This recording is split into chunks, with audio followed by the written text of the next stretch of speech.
Okay, so have you ever ordered something online, maybe like a set of matching items, towels maybe, or throw pillows, and then they arrive and the colors are just slightly off?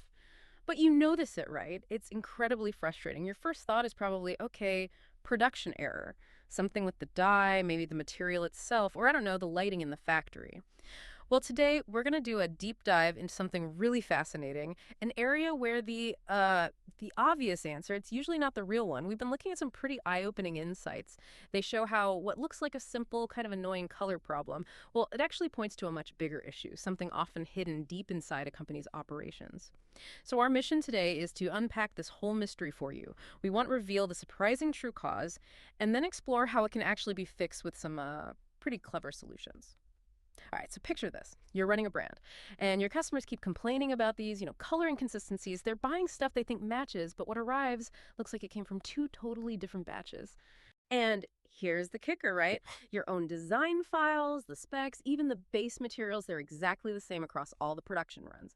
So what on earth is going on? Well, what's really fascinating here is how quickly we jump to conclusions. Our instinct, almost always, is to blame the manufacturing floor. We think, it's the ink, or it's the fabric, or maybe the lighting was off that day. But the sources we've looked at, they overwhelmingly show that these common ideas are often just, well, red herrings.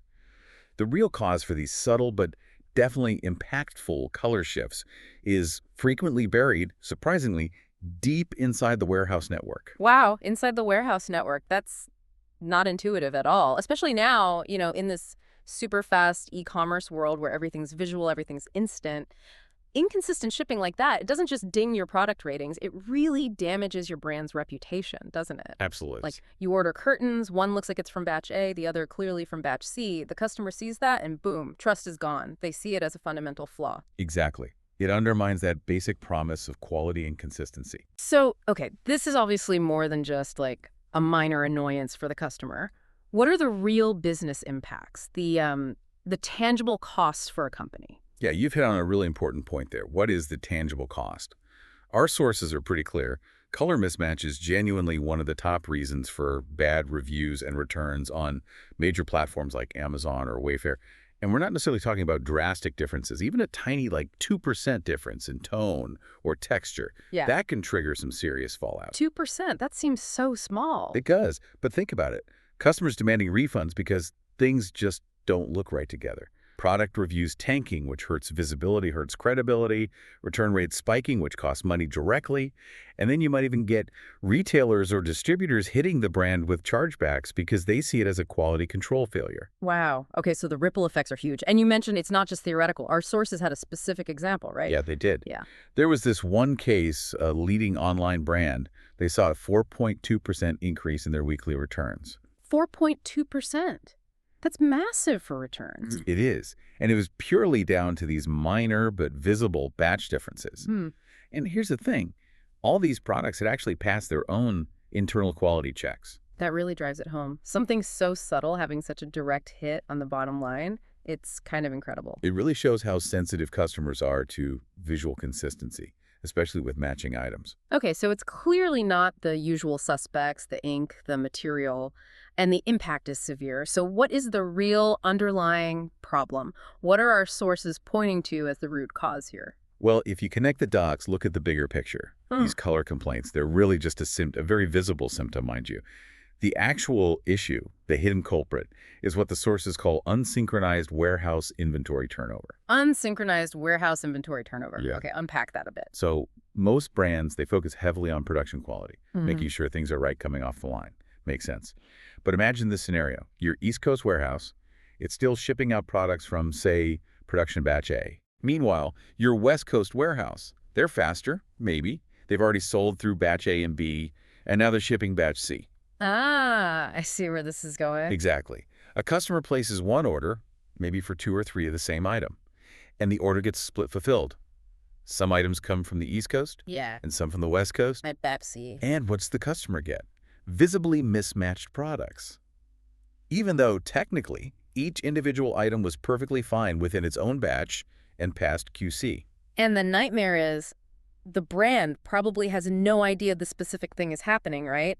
Not until the complaints roll in. Precisely. By the time the customer complains, the root cause is totally buried. It's lost in warehouse logs, shipping reports, maybe data. That's a great analogy. And that's why it's so insidious.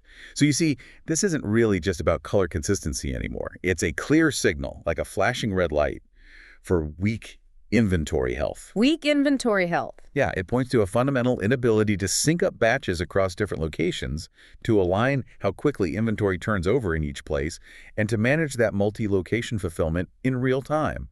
It's basically a systemic breakdown, just, disguised as a simple color problem. Okay, so that makes sense. It's this deep, hidden operational issue. So how do companies even begin to tackle something like that, this weak inventory health? What are the actual solutions? How do they use tech to prevent a simple color mismatch from, well, undermining the whole brand? Well, the sources we looked at show that leading companies are definitely moving beyond just patching the surface problems. They're implementing these really sophisticated integrated management systems. The goal is to eliminate the root causes entirely. It's all about achieving complete visibility and alignment for inventory rotation right across the entire company. Think of it like conducting an orchestra. You need every section, every warehouse in this case, to be perfectly synchronized. Okay, so what does that look like in practice? What kind of tech are we talking about? So for instance, some systems use advanced algorithms. They achieve something called precision batch alignment. There's mention of tech, like one system called AlignixUP, that apparently gets down to plus or minus 1% color and pattern consistency across different warehouses, which is pretty remarkable. Wow, 1%. That's tight. Extremely. It means even if an order is split, the system intelligently pulls items from the exact same batch, or batches so close the human eye can't tell the difference. Then there are other approaches focused more on the material science side. You see things like NoFadeXUV mentioned. That kind of tech works on stabilizing the batch color itself, maintaining, they claim, over 95% consistency even after, say, 60 days out in various conditions. So attacking it from both the logistics and the material science angle. Exactly. And kind of underpinning all of this, you often find AI-powered manufacturing execution systems, or MES.